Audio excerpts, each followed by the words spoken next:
Pues muy buenas noches y muchísimas gracias por conectarte en esta sesión especial del día de hoy.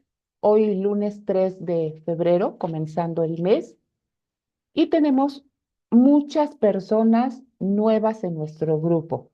Y por eso mismo es que decidí hacer esta transmisión especial retomando un tema del que hemos hablado en distintos momentos haciendo referencia sobre lo que es y lo que no es el duelo.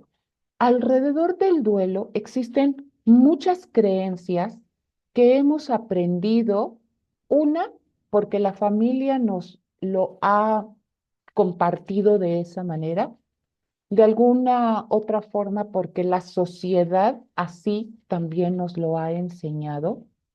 Y la otra forma es porque nosotros mismos hemos creado un sistema de creencias a través del tiempo y de lo que escuchamos acerca del duelo. ¿Y qué es el duelo? El duelo es una etapa por la que atravesamos todos los seres humanos al perder a un ser querido. En este mundo, querida familia, no existe un solo ser humano en todo el mundo que no haya vivido la pérdida de un ser amado o que vaya a vivir la pérdida de un ser querido. No existe. ¿Por qué? Porque la vida es finita. ¿Y cuándo comienza el duelo?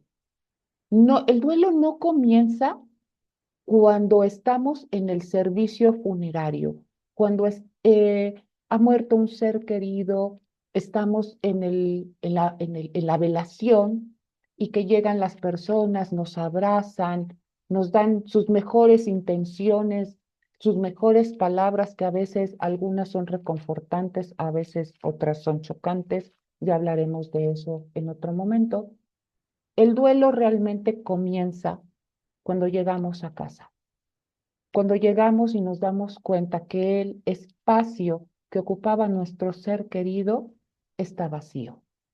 Ahí es en donde comienza el duelo, en donde las personas que nos acompañaron en ese primer momento de pérdida regresaron a sus hogares, a su vida, a sus actividades, y nosotros nos quedamos con nuestra ausencia. ¿Y ahora qué voy a hacer con la ausencia de mi ser querido? ¿Cómo voy a continuar? ¿Cómo voy a ocupar mi tiempo? ¿Qué voy a hacer con mi vida con la ausencia de mi ser amado? Y ahí empieza el duelo. El duelo es ese proceso de reacomodo de vida en el cual nosotros vivimos un mar de emociones, un mar de pensamientos y un mar de sentimientos. Y es como una montaña rusa. A veces estamos arriba sintiéndonos bien o aceptablemente bien y de repente caemos y sentimos que la vida se nos va en el llanto, en el dolor, en la tristeza. El duelo no es una línea recta descendente hacia el dolor y el sufrimiento. Tampoco es una línea recta ascendente hacia la felicidad, porque la vida tampoco es así. El duelo es esto, un montón de picos, un montón de picos en los que hay días que son muy buenos y hay días que son pésimos. ¿Y cuando comienza el duelo? Te digo, cuando llegas a casa y el espacio ya no está ocupado por el ser querido. Pero ¿cuándo finaliza el duelo? Cuando se logra tener paz en el corazón. Y podrás preguntarme, ¿hay algún momento en el que haya paz en el corazón? Déjame decirte que sí es posible. Si tú ahorita tienes el pensamiento y el sentir de que la vida está cargada de dolor y sufrimiento por la pérdida de tu ser amado, es parte del dolor por la pérdida, pero que poco a poco, y es un duelo bien elaborado, cuando hablamos de elaboración, hablamos de trabajar con nuestros pensamientos y con nuestros sentimientos, entonces vamos avanzando cada vez más, un poquito más, y te vas dando cuenta que bien trabajado, los espacios entre crisis y crisis, y digo crisis, este sinsentido, este llorar constante, este dolor lacerante en el corazón, va siendo más espaciado. Y hay personas que se espantan y dicen, es que hoy me atreví a cantar, hoy me atreví a disfrutar una reunión, hoy me atreví a salir y lo disfruté. Y entonces me da culpa, me siento culpable porque ¿cómo es posible que yo me esté sintiendo bien si acabo de perder a mi ser querido? Y déjame decirte que esos espacios que tienes en donde puedes disfrutar son los alivios y caricias que tu alma necesita para poder seguir adelante. Aquí lo he mencionado en distintos momentos. El dolor, la tristeza es parte del duelo, pero no es una condena eterna para vivir con dolor, porque el dolor cuando se extiende en el tiempo se convierte en sufrimiento y el sufrimiento se convierte en amargura. Y nadie de los que están aquí merecen eso. Un duelo bien elaborado y en el que finalmente llegas a tener paz, significa que puedes abrir tus brazos a la vida, que puedes continuar, pero eso no significa que hayas dejado de amar a tu ser querido, que lo tengas en el olvido, porque jamás lo vas a poder olvidar, nunca, pero lo que se queda es el recuerdo, el amor, la gratitud, el tiempo convivido, las experiencias y todo lo que se rescata de ese tiempo compartido con el ser amado. ¿Cuánto dura el duelo? Digamos que un duelo sano, bien elaborado, puede durar entre un año o dos. Y aquí quiero llegar a un punto. Habrá personas que se pregunten, ¿por qué me siento tan mal si mi ser querido ya tiene 6 meses de fallecido? Y esa palabra de ya, bueno, dos palabras que dice ya tiene, es como si fuera una obligación de sentirse bien cuando apenas han transcurrido 6 meses u 8 meses. Incluso hay una presión externa, la social o la familiar. Ya no llores porque no lo dejas descansar. Y eso que provoca culpa, porque entonces es como si de ti dependiera el descanso de tu ser querido. Y a través de esa culpa, entonces comienza una autoexigencia. ¿Por qué estoy llorando? Me dicen que no debo llorar, porque entonces si no, si lloro, mi ser querido no puede descansar. Eso es un mito, son creencias. Ningún ser humano tiene la capacidad ni el poder divino de influir sobre el descanso de una persona que ya trascendió.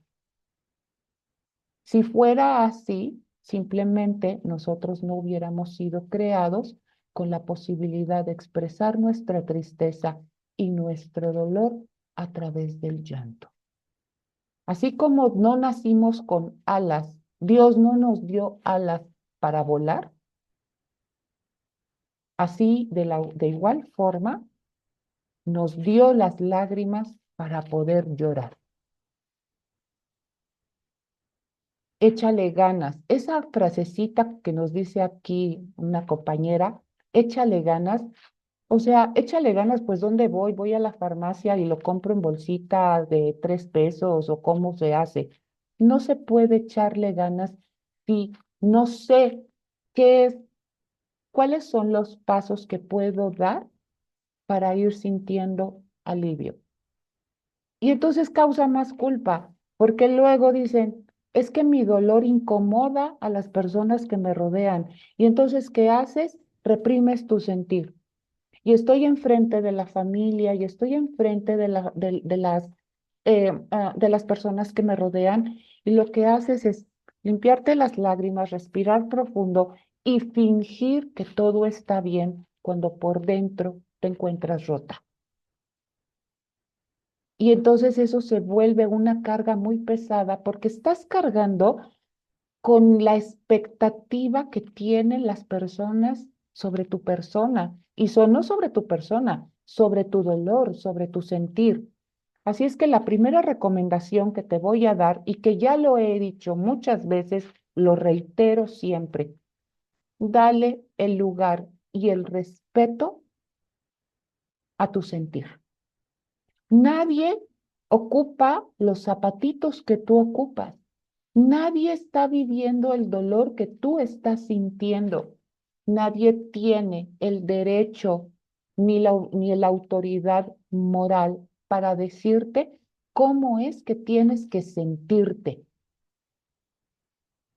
Nadie lo tiene. Respeta primero tú tu duelo. ¿Y qué es respetar tu duelo? Darle el lugar que merece. ¿Qué quiere decir esto? Es mi sentir, es mi proceso y lo acepto, lo abrazo, lo respeto. Y de la misma manera, me encantaría que tú hicieras lo mismo. No me exijas a través de palabras que sé que son bien intencionadas, pero que no me ayudan, como ese échale ganas, tienes que ser fuerte, ya no llores porque no lo dejas descansar. Que falleció un hijo, ay, pero tienes 3 más, ¿verdad?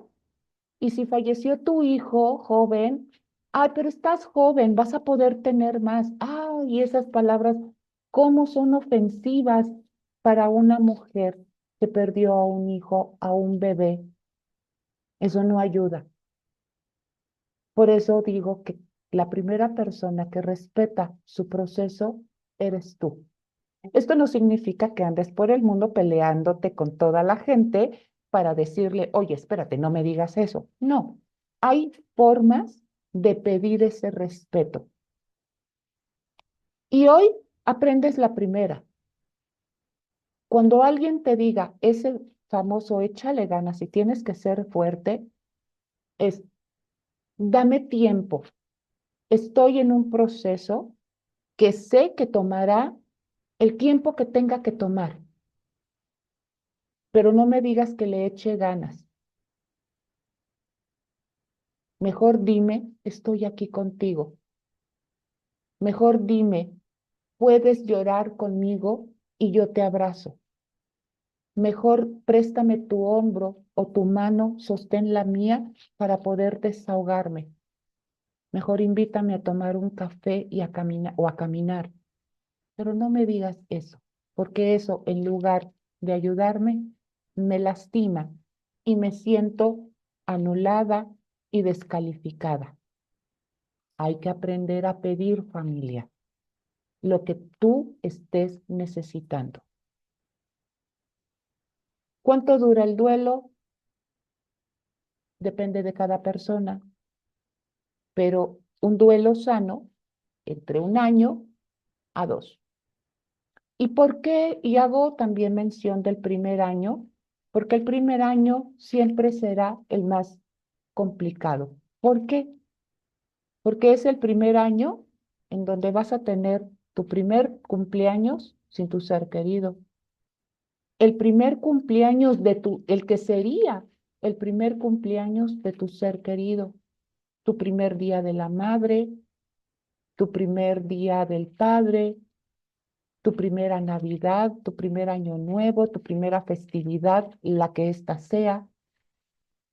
Y en esas fechas especiales, la ausencia se hace más presente y comienzan los recuerdos y el ánimo se decae y a veces, generalmente, no se tienen muchas ganas de querer hacer algo y es válido.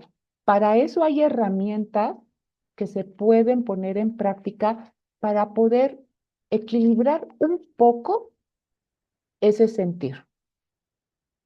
Hoy no las vamos a ver, por supuesto, es parte del proceso, pero hay herramientas. ¿Cómo puedo pasar el primer cumpleaños el que sería el primer cumpleaños de mi ser querido? Hay muchas herramientas para hacerlo. ¿Cómo puedo pasar el mío? ¿Cómo puedo pasar el 10 de mayo en caso de mamá, o el Día del Padre, o el Día del Niño en el caso de mamitas que hayan perdido a sus hijos? Cada una de ellas tiene, como les decía, un propósito, si no para curar, porque no cura, pero sí para equilibrar y dar algo de alivio. Y puede ser que la herramienta uno no te haga sentido, pero la herramienta 2 sí, hay que probar también. Ahora, pasando a otro tema, el sentimiento de culpa. Generalmente, cuando alguien ha partido, tenemos distintos momentos para sentir culpa. Yo lo he dividido en 3 momentos y tú me dirás con cuál te identificas. Perdón. El primer momento es cuando empiezas a recordar la vida que tuviste con tu ser querido. Esos momentos que tal vez hubo algún malentendido, alguna riña, algún desacuerdo, cuando crees que pudiste haber sido mejor madre, mejor padre, mejor hija, cuando empiezas a pensar que lo que hiciste no fue lo indicado en la trayectoria de la convivencia con tu ser querido. Y empieza la culpa. Es que debí de haber sido mejor persona, debí de haber sido mejor esposa, haber dedicado más tiempo. Es que cuando me hablaba, pues me agarraba ocupada o me agarraba ocupado y entonces le decía, espérate tantito y ya no le hablaba, qué sé yo. Y empieza la recriminación por aquello que tú crees que debiste de haber sido. Esa es la primera. El segundo momento es cuando estás en duelo. La culpa llega si tu familiar falleció, tu ser amado falleció por alguna enfermedad. ¿Por qué no lo llevé al hospital A en lugar del hospital B? ¿Por qué no busqué otra alternativa médica? ¿Por qué no fui mejor cuidadora? A veces el cuidador, cuando se trata de cuidadores principales, por ejemplo, la esposa que cuidó al esposo, la mamá o el hijo que cuidó a mamá o al hijo, hay un desgaste emocional muy fuerte y también un desgaste físico. Y eso tiene una repercusión importante en el estado de ánimo. Entonces, si tú fuiste cuidadora principal, de repente podrías haberte sentido irritable y esa irritación viene del cansancio y de todo el estrés que viviste con tu ser amado. Y de repente tu ser amado no se quiere tomar la pastilla, no quiere ir con el doctor, si necesitaba cambio de pañal y se lo acabas de cambiar y ya lo ensució, ya te enojaste porque lo ensució y hay que volver a limpiar. Y dices, pude haber sido más comprensiva, pude haber sido más paciente. Y aquí la pregunta es, ¿en qué momento eres comprensiva y paciente contigo misma? Porque todo lo que hiciste en el momento del cuidado para con tu ser amado, todas las alternativas que buscaste, médicas, hospitalarias, de atención, de todo lo que hiciste fue con base en el amor. procurando el mejor estar de tu ser querido. Y eso hay que aprender a reconocerlo. Hay que aprender a reconocerte y valorar todo el esfuerzo que hiciste durante el tiempo que tuviste para cuidar a tu ser amado. Esto en caso de la enfermedad. En medio del duelo vienen las culpas, de lo que hablé hace un momento. Si lloro, me siento culpable porque me dicen que no lo deja descansar. Si me siento contenta, me siento culpable porque ¿cómo es que estoy contenta si estoy en duelo? Si hoy me siento en paz, me siento culpable porque a lo mejor lo estoy olvidando. Y empiezan las culpas en medio del duelo. Entonces, aquí hago el énfasis también. La culpa no te va a ayudar. Tenemos dos circunstancias para que las tomes en cuenta. La pérdida de tu ser querido, importante, respetable, incomparable con la pérdida de cualquier otra persona, y está el sentimiento de culpa, que se viene a sumar a la ausencia del ser querido. Y entonces tu duelo puede ser de este tamaño, pero con la culpa se hace así. Y eso no te va a ayudar. ¿Quieres tener paz en tu corazón? Hay que aprender a desplazar la culpa para que entonces libre tu corazón de sentimientos de culpa y de todos esos pensamientos culpígenos, podamos entonces trabajar con las emociones del duelo. Que aquí viene la otra parte. Las emociones no son para ser reprimidas. Cuando estamos contentos, ¿qué hacemos? Cantamos, sonreímos, nuestro tono de voz es diferente. Andamos saludando a todo el mundo, hasta el señor de la tienda. ¿Por qué? Porque la alegría no se puede reprimir. De la misma manera, el dolor tampoco. Entonces, no hablamos de reprimir emociones, hablamos de saber trabajar con ellas. Y aquí en este grupo vas a aprender a gestionar tus emociones, no para reprimirlas, sino para que tengan un cauce, una salida sana y que tengan el respeto que merecen todas tus emociones y todos tus sentimientos. ¿Ok?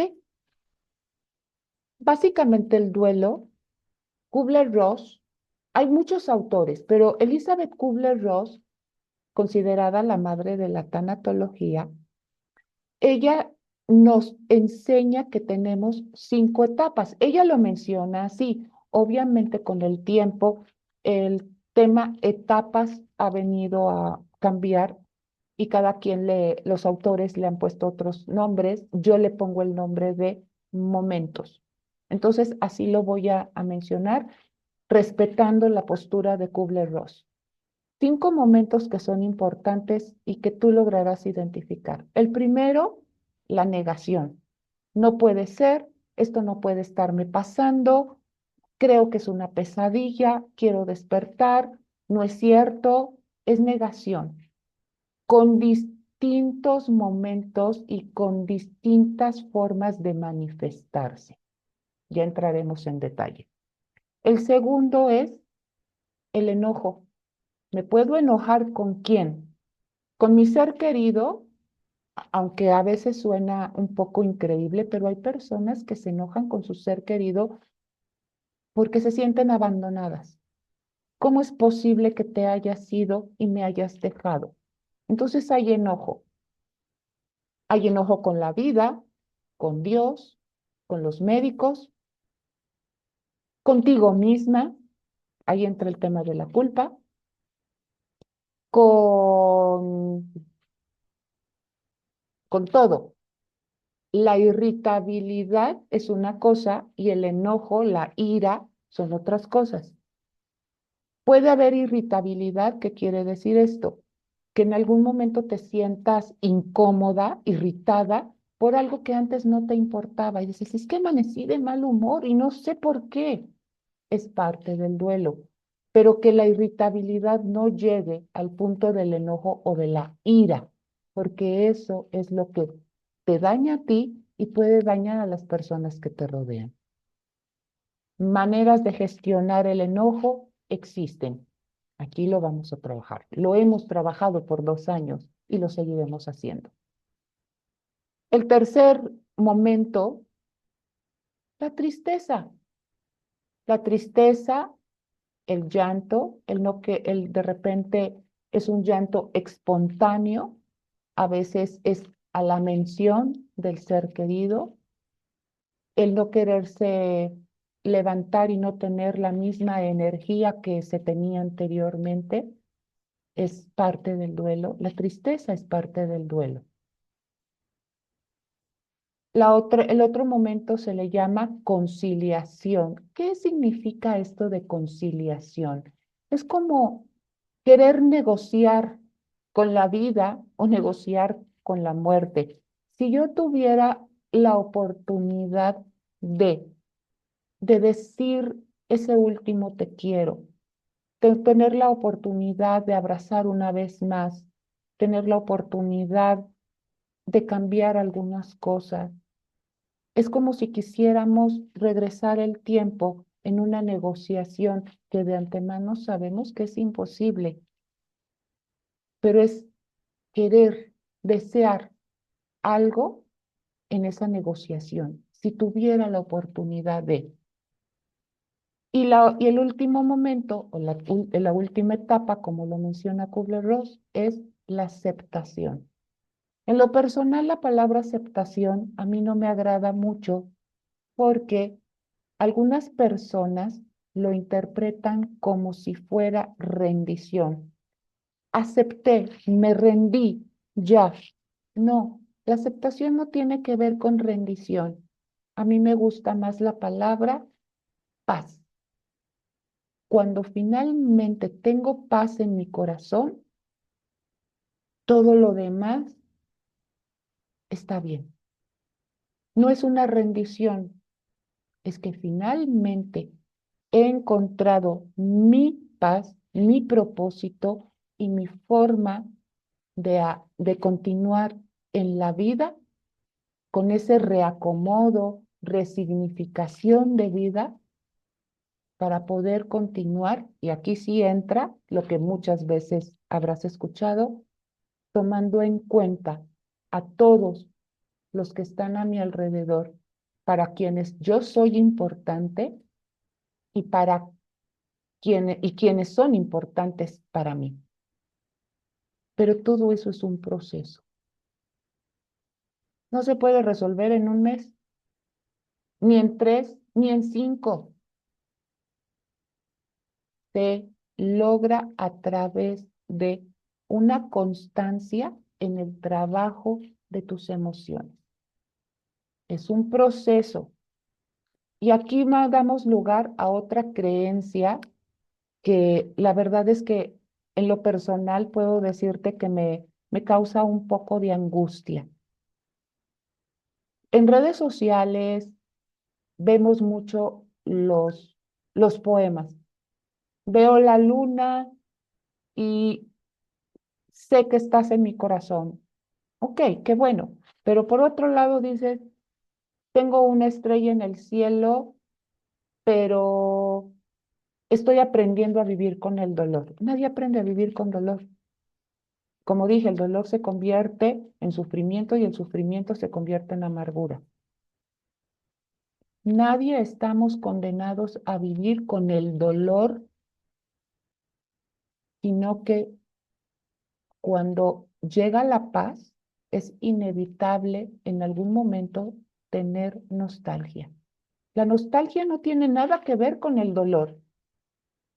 Tengo nostalgia por el tiempo vivido. tengo nostalgia porque mi ser querido no está conmigo. La nostalgia no se va, pero no es ese dolor que penetra el alma como el que puedes estar teniendo ahorita. Son momentos que en alguna situación muy específica llega a aparecer, pero ese no es dolor, es nostalgia.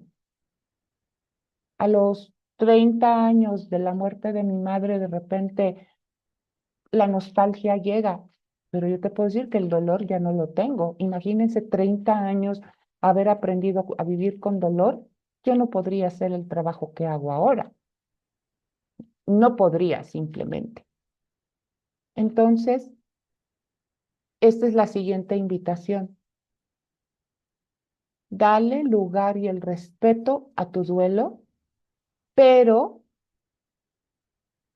con el propósito de trabajar en tus emociones para llegar a tener la paz a la que tienes derecho y la cual anhelas, sin ser exigente contigo.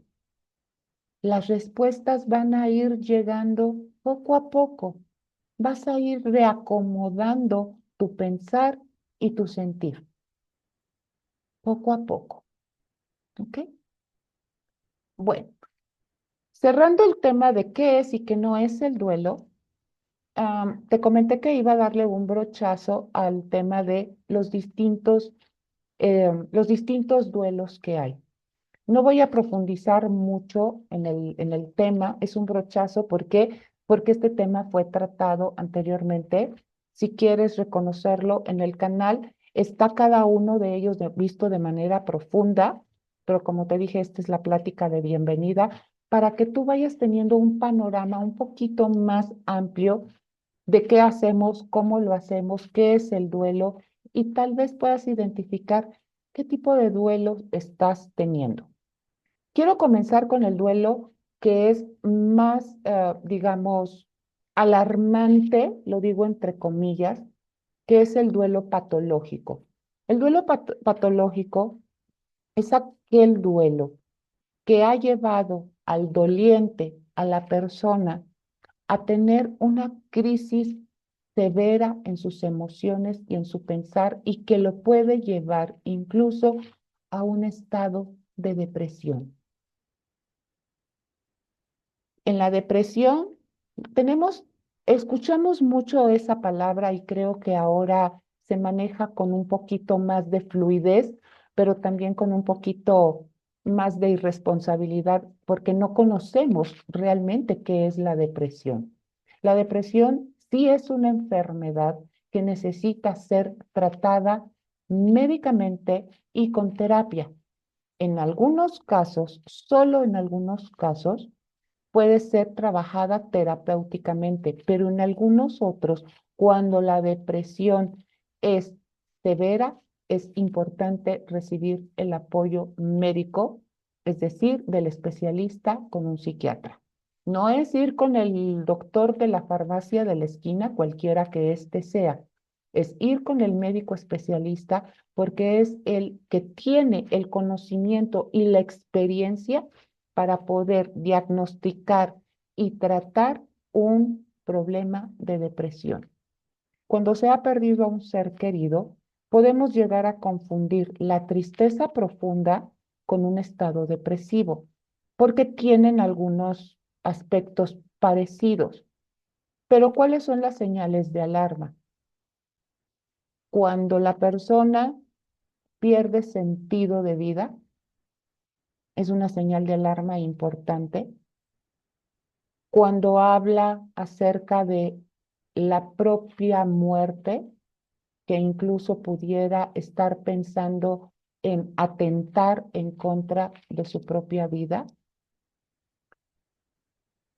Cuando la persona em, pierde, digamos, la funcionalidad diaria en lo cotidiano, aquella persona que de repente deja cosas importantes por hacer, abandono del trabajo, por ejemplo, cuando descuida su persona, es decir, que pasaron 1, 2, 3 días y hay resistencia para el aseo personal, cuando descuida su, su apariencia, ¿sí? O sea, su vestimenta, cuando hay un problema importante en la alimentación, ya sea sobre todo disminución del apetito, que no quieren comer, que comen poquito, muy poquito, no se están alimentando adecuadamente, cuando se recluyen, se aíslan de manera significativa, porque una cosa es decir, no tengo ganas de ir, no tengo el ánimo de querer compartir, pero tengo ciertos cuidados conmigo. Pero cuando una persona se aísla y no quiere hablar ni saber de nada alrededor, es un signo de alarma. Entonces, si ese fuera el caso, es importante la atención y el apoyo con un profesional. Estamos hablando de un duelo que se está complicando. Cuando el sentimiento de culpa es constante y persistente, que se culpa en todo momento del fallecimiento, pensando que pudo haber hecho lo que fuera para evitar la muerte de su ser querido. Hay que tener cuidado en esa parte porque el duelo patológico se puede convertir en un problema de depresión que necesitará atención médica. Ese es el primero que quise abordar. El segundo, el duelo descalificado. Algunas personas, por lo que decía hace un momento, suelen ser imprudentes en sus comentarios. ¿Por qué estás así? Si tienes más hijos, es descalificar el sentir de la otra persona. ¿Y qué pasa con el doliente? Se reprime, se siente incomprendido y como no se siente comprendido, guarda silencio. ¿Qué pasa, por ejemplo, cuando fallece una gran amiga o un gran amigo? ¿Pero por qué lloras tanto si no era de tu familia? Era una amistad. Se descalifica el dolor de esa persona porque no se le está dando la importancia porque no había un vínculo sanguíneo. Entonces la persona prefiere guardar silencio para evitar que le hagan ese tipo de comentarios. Cuando muere una mascota, ustedes no tienen idea cuánto dolor tiene una persona cuando muere su perrito y su gatito, o su gatito, o su periquito, lo que sea. ¿Cómo es que estás así por la muerte de un animal? Descalifican el dolor de esa persona y esa persona, al no sentirse comprendida, guarda silencio y eso la hace sentir más sola, más triste, aislada.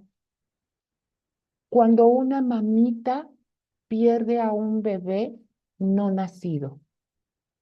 Ay, pero ni siquiera lo conociste, ni siquiera, todavía no era un niño, era un bebé y podrás tener más comentarios de ese tipo. Y mientras la mamita dice, pero yo perdí a un bebé, que si bien es cierto, no llegó al nacimiento, pero era un ser que esperaba con ilusión, con amor, con ternura, con planes, con un montón de sueños y que al perderlo y al recibir, tiene ese dolor de la pérdida y de todo lo que creó alrededor de ese nacimiento y que viene alguien con un comentario desafortunado e imprudente, descalificando el sentir de esa mamita, igual, prefiere guardar silencio para que no le digan lo que no quiere escuchar. Por eso es importante que aprendamos a ser prudentes. Y cuando somos prudentes con nosotros mismos, al darle ese lugar y respeto al duelo que tú estás viviendo, podrás aprender a pedir lo que necesites de otra persona. Otro duelo un poco menos descalificado, pero igual. Cuando muere una persona mayor, ¿cuántos años tenía? No, pues que tenía 80, o tenía 90, o tenía 70. Y entonces, pero ya estaba grande. Esa frasecita como pega. Es como, pues es lógico que se haya muerto. Oye, ¿qué te pasa? Claro que no. No importa si tenía 50, 70 o 100 años. Falleció una persona amada. Y entonces, igual, prefieren no decir nada. Porque es como, es lógico. Defendamos el sentir. No aferrarte al dolor. Son cosas distintas. Es defender tu proceso. Es defender tu darle el respeto que merece. Y tenemos también el duelo silencioso, ese duelo que se vive en aislamiento y en silencio. Y ese pega muchísimo porque la persona está atravesando por todos estos momentos que mencioné hace un rato, la ira, el enojo, la conciliación, la culpa, pero lo vive en silencio. Puede ser para evitar los comentarios inapropiados, puede ser, perdón, porque tiene miedo a incomodar con su tristeza, con su dolor a otras personas,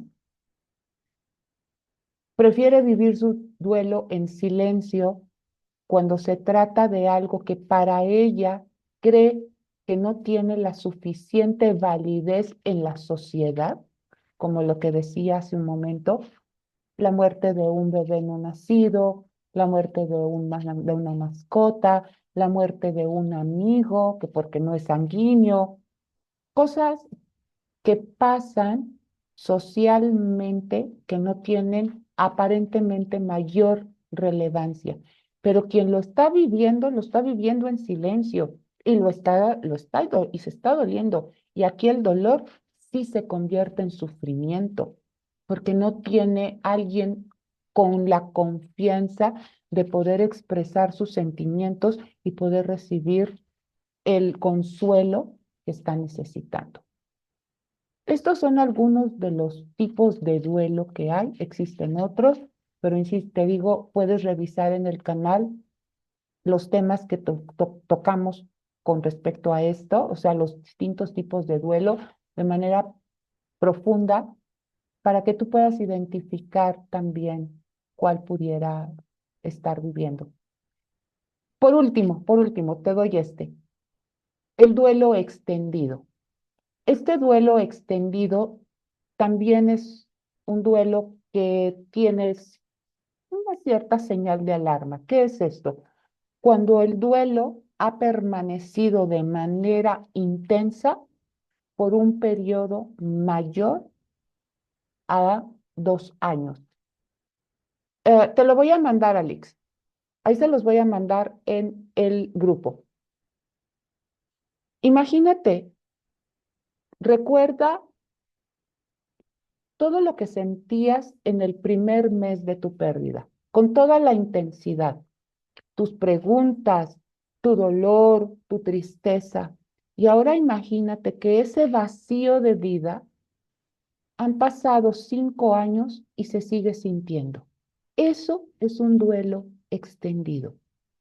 El duelo no se ha sanado, el duelo no se ha cerrado y cada persona lo vive diferente, porque si ya cuando el duelo, la pérdida, perdón, lleva 6, 8 meses y hay algún tipo de exigencia por parte de la sociedad de que ya ponte bien y ya tienes que echarle ganas, etcétera. Ahora imagínate una persona que han pasado 3 años desde su pérdida y le dicen, pero es que ya tienes 3 años y cómo es posible que estés así. Y entonces La persona que está en duelo, en ese duelo extendido, dice, pero pues a mí todavía me duele, pero resulta que no lo puedo decir porque ¿cómo es posible que sí? Han pasado 3 años o 5 años y me sigue doliendo como si se tratara de los primeros 6 meses. Y entonces no le dan la oportunidad de cerrar su duelo. No es un duelo no trabajado, no elaborado, no trabajado y por lo tanto no cerrado. Eso es un duelo extendido, que traspasa la línea de un tiempo prudente. Como te das cuenta, existe mucha información acerca de todo de este tema y que vale la pena. Número uno, aprender para poder reconocer, para poder sentir, para poderlo trabajar y para poder tener paz. Así es que con esto que te presento el día de hoy, espero que tengas un panorama más amplio para que le des el lugar que merece tu sentir. Vamos a ir trabajando paso a paso para el trabajo de tus emociones y como lo dije en un principio, para que tu duelo sea lo menos intenso y lo menos largo posible. Agradezco mucho que te hayas conectado el día de hoy y nos vemos en la próxima transmisión. Muchísimas gracias.